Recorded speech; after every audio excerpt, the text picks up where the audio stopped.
to the BJack 70 show. I'm your host, Brandon Jackson, and the Cleveland Browns have a new head coach, and his name is Todd Monken, formerly Baltimore Ravens offensive coordinator, formerly the Georgia offensive coordinator, formerly Cleveland Browns offensive coordinator, former head coach at Southern Miss University, and a number of other positions. But the highest position that he has held and the current position that he holds is head coach of the Cleveland Browns. How do we feel about it? How do you feel about it? There were a lot of thoughts. There were a lot of thoughts all day on Twitter, in Kolb spaces, in group chats across the city. How are we feeling? How are we feeling? How are you feeling? While you gather your thoughts, I just want to take this time to say, like the video, subscribe to the channel. If you want more information, more breaking. This isn't breaking. This is a day later, but more, reaction videos to NFL news, to Cleveland Browns news. Go ahead, hit that subscribe button so it's always there. So it'll always be there. When I post it, you'll see it. You can watch it. Everybody's happy. So, appreciate you guys doing that. But I just want to say, let's get this out there at the beginning. Todd Monken is a good offensive mind. He's a good offensive mind. And if something, if we let's say, just hypothetically speaking, if the Browns would have had Sean McDermott as head coach or something like that, or Robert Saleh, like I wanted as head coach, and they hired Todd Monken to be their offensive coordinator, I'd be happy with that. I'd be very okay with that. There in a vacuum, there's nothing wrong with Todd Monken as a coach. As a head coach, he hasn't been one at the NFL level. So we will see. We'll see how it goes, how he leads, but from all accounts, feels like that he has the temperament to be a head coach, and we will definitely see how that goes throughout the year. But as an offensive mind, an offensive play caller, he has had success. Had success at Georgia, and this Baltimore Ravens offense, when Lamar Jackson was healthy, was cooking. They were cooking. The first year Monken was there, Lamar won MVP. The second year, Lamar was runner-up in MVP. And this past year, Lamar was hurt. So he missed a bunch of games. So can't really put that on the play caller. But he has had success. If he didn't get named the head coach of the Cleveland Browns, Jim Harbaugh was bringing him to New York, be the offensive coordinator there. So by all accounts, he is a good coach, has a temperament to be a head coach. And again, like I said, in the vacuum, I don't necessarily find anything wrong with it. And there's a but coming. But, and I'll just stick to the coaching part for right now, because there's a complete other part of this coaching search that we have to get to, and you all know it's Jimmy Haslam. So we will get to that in its own section. But just as as a coaching decision, as a decision the organization made for the coaching staff, if Todd Monken was going to be the hire, I don't see why you'd necessarily get rid of Kevin Stefanski. Not to say that they're the same coach or they run the same system. It's been said Todd Monken will adjust better to his personnel than Kevin would and did. But for all the rigmarole that it's caused between the team and Jim Schwartz leaving, Myles Garrett posting cryptic Instagram memes that we don't necessarily know exactly what he means by them, for everything that's gone on. If you're going to go through this whole 3-week process, 3.5-week process, to end up on 60-year-old Todd Monken, another offensive-minded head coach, did you really need to fire Kevin Stefanski? I wasn't somebody that was, carrying water for Kevin Stefanski. If I said on this podcast multiple times that it was probably time for him to go. It was probably best for everybody that he was gone. But if this is the outcome, I'm not sure what this exactly solves. I mean, we'll see. It's day. I'm recording this day of. So day one, nobody knows. I don't know. You don't know. Whatever. But that's just my gut reaction, which could be wrong. Probably is wrong. But in time we will see how that goes. But again, just to put a bow on it, as a coach, there's nothing wrong with Todd Monken. I have no ill will towards him. He's the head coach now. I'm very interested to see what he could get from the pieces that will be left in this offense and whatever pieces that they end up getting over the course of the offseason. It will be interesting to see. But again, he's a fine coach. He's a very good offensive coordinator, and we will see how he performs as a head coach. Now, the real part of what we're here to talk about truly is not who the Browns hired as head coach, but how they went about hiring their head coach. And I'm sure by now, by the time you're watching this video, it's pretty much been a full day since the news was announced that Tom Monken was hired. And there's been a lot of things that have come out. There's talk mostly centered around Jim Schwartz, the Browns defensive coordinator, and how he felt about not getting the head coaching job, what he seemingly has said previously if he wasn't going to get the head coaching job, and just the process in which these candidates were interviewed and how Jim Schwartz was brought up in those interviews. So, point number one, it seems that throughout this whole process, Jimmy Haslam was heavily insistent on his head coaching candidates that they keep Jim Schwartz as their defensive coordinator. Now, again, that in a vacuum, not unusual.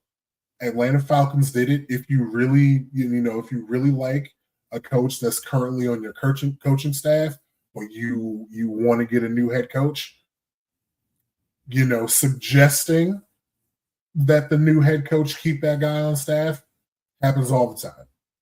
Happens all the time. No true issue with that. Heavily insisting, which I'll say, I don't know if he was mandating. We don't really know the extent of it. But I'll say heavily insisting that potential head coaches for the Cleveland Browns keep Jim Schwartz on. That seemed to not really go well.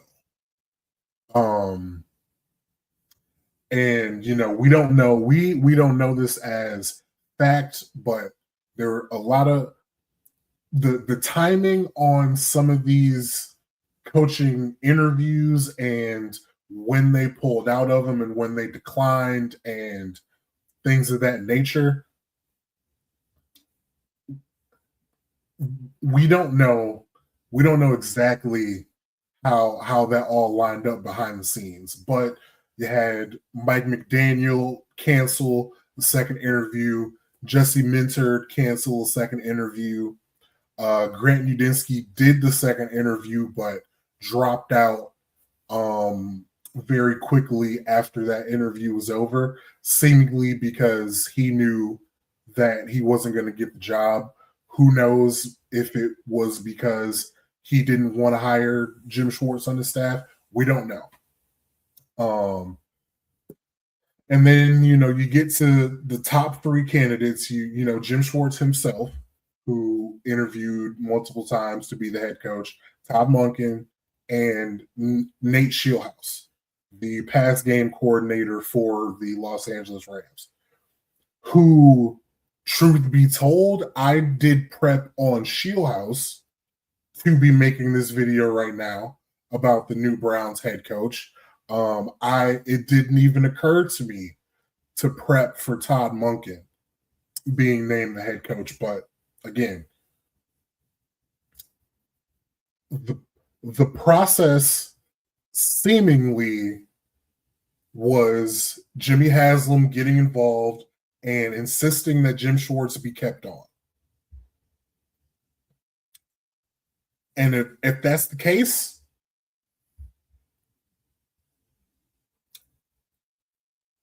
this team will never prosper. And it goes to show that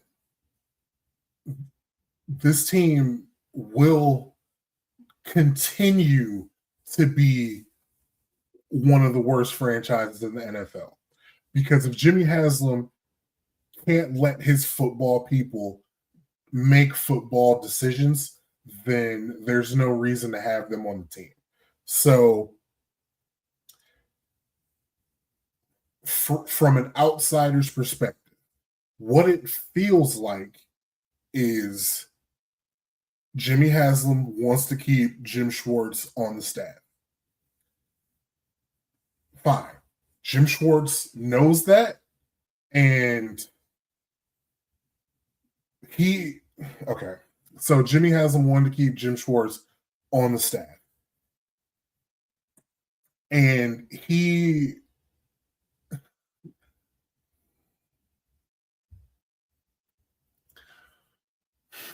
it's so tough to talk about because there's no reason for this.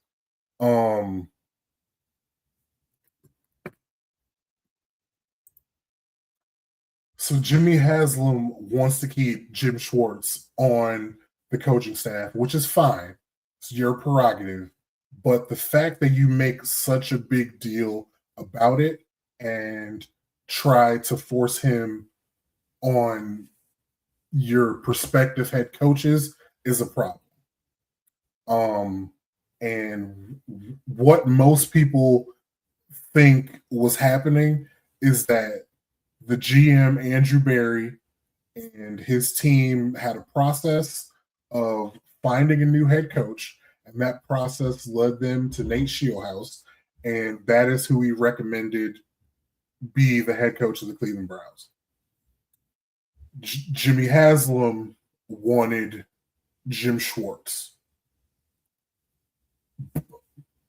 We know that he wanted Jim Schwartz, but we do not know specifically in what capacity. He could have wanted Schwartz as the DC with Shieldhouse, but Shieldhouse didn't want him as DC, or he could have just wanted him as head coach. But Andrew Berry wasn't on board with that, and they maybe couldn't figure out how to make that work between them.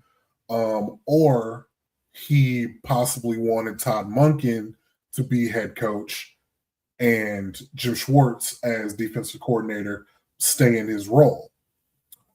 The problem is that apparently Jim Schwartz was telling anybody that would listen, if he's not the head coach of the Cleveland Browns, he's out. He's leaving the building. He's not coaching for them in 2026 unless he's the head coach. That is what was reported. So the timing of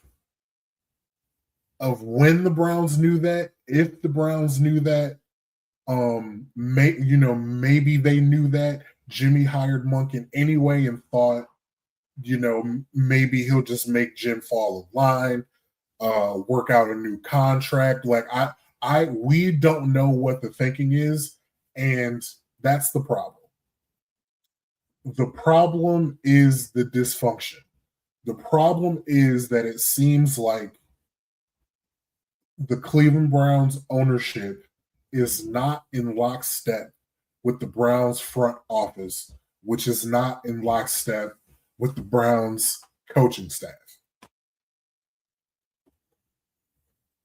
And if you can't get those things aligned, you're not going to have success in the National Football League. It's just not going to happen. It's just not going to happen. And people are tired of it. People are tired of it. I saw a lot of Browns fans on social media today. Nobody is mad at Todd Monken. Everybody can recognize that Todd Monken is a good coach, is objectively a good coach, and has a resume of somebody that could be a head coach in the National Football League. He does have a very good resume. It's just the fact that we got here. We got here.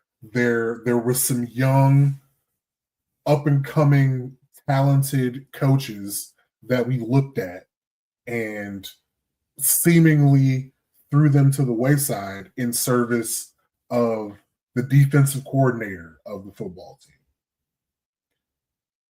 That's what it feels like. That may not be true. That may not be exactly what happened, but that's what it feels like. It feels like this coaching search was sabotaged by the fact that ownership wanted Jim Schwartz to stay on staff. And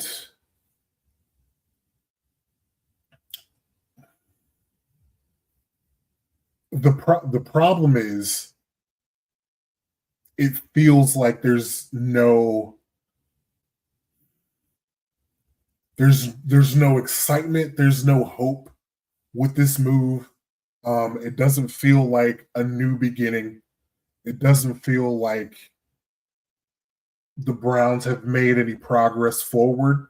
It just feels like another staff is incoming. This truly feels like the Browns will be looking for another head coach next season. This feels like a bridge coach situation. This feels like we got rid of Kevin Stefanski. We're gonna bring in a safe, uninspiring Todd Monken who will give us a floor offensively. Hopefully we can keep Jim Schwartz around.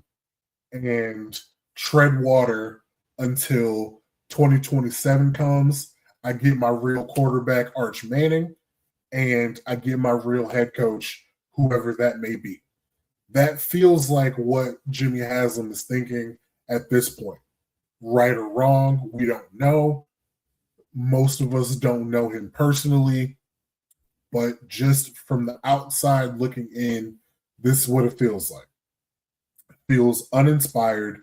It feels like there is still dysfunction in this organization.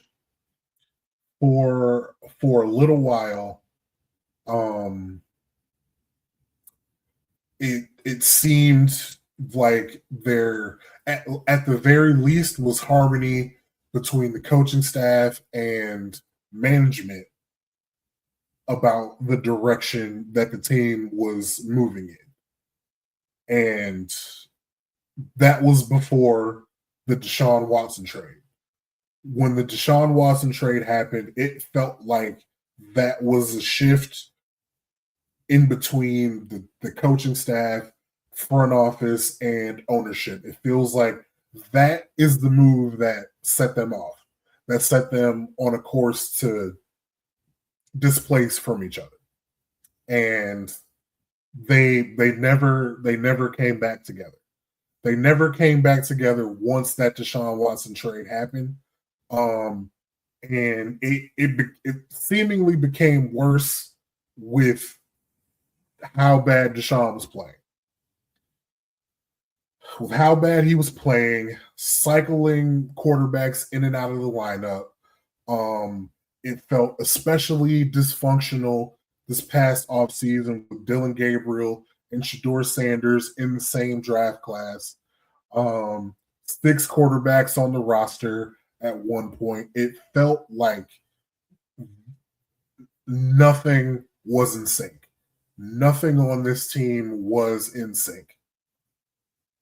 And unfortunately, it still feels that way. You fire your head coach in order to get that, to get that back together. So everybody's on the same page. We have a new coaching staff. We have a new guy in charge of the football team. Now let's all get on the same page. But unfortunately, now it feels like the split is as far as it's ever been. Again, we're not in the building. I'm just saying from the outside looking in, that's what it feels like. And we're coming up on a point where if Jimmy Haslam isn't going to listen to Andrew Berry, why is he here? Why is he here? Who does it benefit for him to be here? Most of the national media wants him fired for the said Deshaun Watson trade, even though we feel like that was a Jimmy Haslam decision, which he admitted to. But half the national media wants Andrew Berry gone. Andrew Berry is here doing doing the legwork, doing the process of finding candidates to interview for a head coach, goes through the process, lifts up a couple guys that his process says these are the guys potentially, and your owner comes in and says, screw that, don't care, give me Todd Monken. I don't know. It feels like that would be a slap in the face to to your general manager. But this team is so dysfunctional, and at a point it is on me for continuing to sign up to be invested in this team. It really gets to a point where it's on me. It's on me now. Um, because the Cleveland Browns have shown their hand for the entirety of my lifetime. And the fact that I am from Cleveland, if that's the only reason that I sign up to be invested into this team, then I need to be out. I need to stop because it's not that serious. I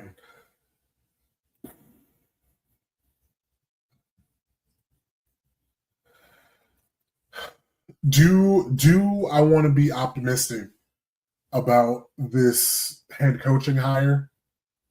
I do, but I'm not right now. I'm not going to lie to you. I'm not optimistic about it. I don't feel great about it. I'm not excited about it. Um, I'm not even sure if we bother to watch Baltimore Ravens film to see, to really dig down onto what the offense is like because the Browns don't have Lamar Jackson. The Browns don't have Derrick Henry. So, is it pointless? Probably not. You maybe might get a broad idea of what it might look like, but if he's who they say he is, and Monken can adjust to the personnel, this offense is going to look completely different because we don't have that guy wearing number 8 from Pompano Beach, Florida, taking the ball every play. We don't have that guy. So, what does it look like? What does it look like? Um,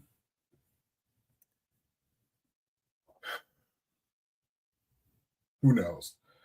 The last thing I want to talk about, and this is really quick, conspiracy theory time. Somebody on Twitter brought up how it was reported that Jimmy Haslam wanted Arch Manning in this year's draft if he did come uh, declare for the draft. That was reported back on in the summertime, and I talked about it on this channel.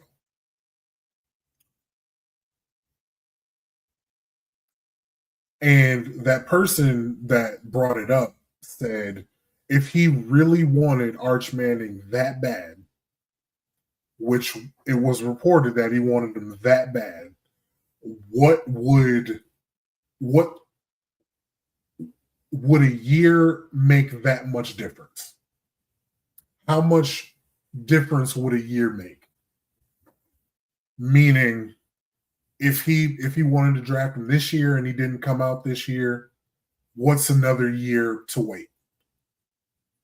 And like I said earlier in this video, it feels like this is like decisions are being made to just get through 2026. I've always expected that there would be significant roster turnover, that there would be significant movement in the quarterback room. But as it stands right now, and obviously we will see through free agency, through draft season, what happens. But it feels like there might not be.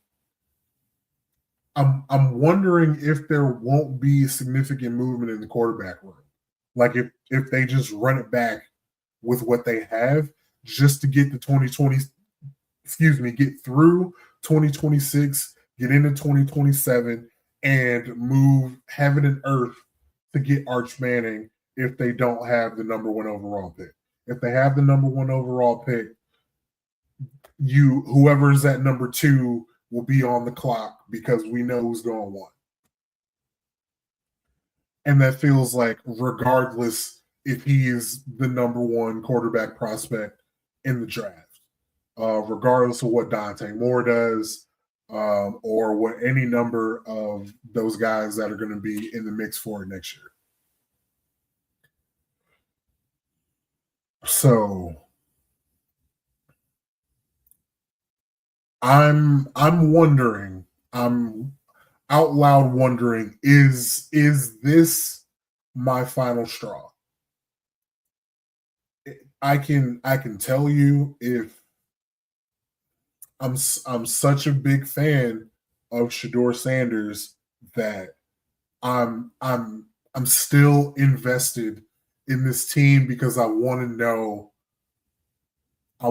know if he can figure out a way to succeed. I want to know if they bring in competition. I want to know what happens with Deshaun in that quarterback room. Are they going to let him try to play? We don't know. And there's so much time between now and OTAs and training camp. This season still isn't over, so it's going to be a long time. It's going to be a lot of speculation. But I'm so invested in the success of Shador Sanders that it does tie me to the Browns at this moment. I would love nothing more than for him to be traded, and I will be done. I would be done with how it stands right now. There's this is the straw. This is the straw, and it wasn't like any there's no controversy or anything, just bad process and dysfunction. We're tired. We are tired of dysfunction. I'm why there's no reason I need to keep signing up for dysfunction. Um if I'm going to sign up for dysfunction, at least let me go sign up to cheer for a team that's fun. This team isn't fun. This team is just sadness, despair, and hurt and pain every single season. Even the playoff seasons, the Joe Flacco playoff season, Joe Flacco throws 4 picks. It ends in despair. Even the Baker Mayfield playoff season ends in despair, maybe robbery against a backup quarterback. It is all bad. It's all pain. It's all pain. So, with that being said, I appreciate you being here. This is just a stream of consciousness, of reaction, my real unfiltered thoughts about Todd Monken, the coaching decision, the dysfunction in the organization, what in God's name is happening with Jim Schwartz. It's just all of it. So thank you for listening. I appreciate you being here. Would appreciate much more if you subscribe to the channel, hit the like button on the video, maybe even share it on your Facebook page, on your Twitter page, and your Instagram stories. It would be really appreciated if you went ahead and do that so the channel could grow. I have big plans, big dreams for the channel. And you can be a part of it. You can be a part of helping the channel achieve those dreams and goals. So once again, gonna say subscribe to the channel, like the video. Appreciate you being here. And until the next video, don't know. I'm sure there'll be more stuff to talk about. We'll probably drop a video on Friday. Don't know what we're going to talk about. There's nothing to bet on. No football games to bet on. I don't know if you can even bet on the Pro Bowl. If you do want to bet on the Pro Bowl, do not come to me. Call the hotline because you need help. Respectfully, but if you do, you need help. And yeah, so I'll see you soon. We'll figure out something to talk about. But until then, See you.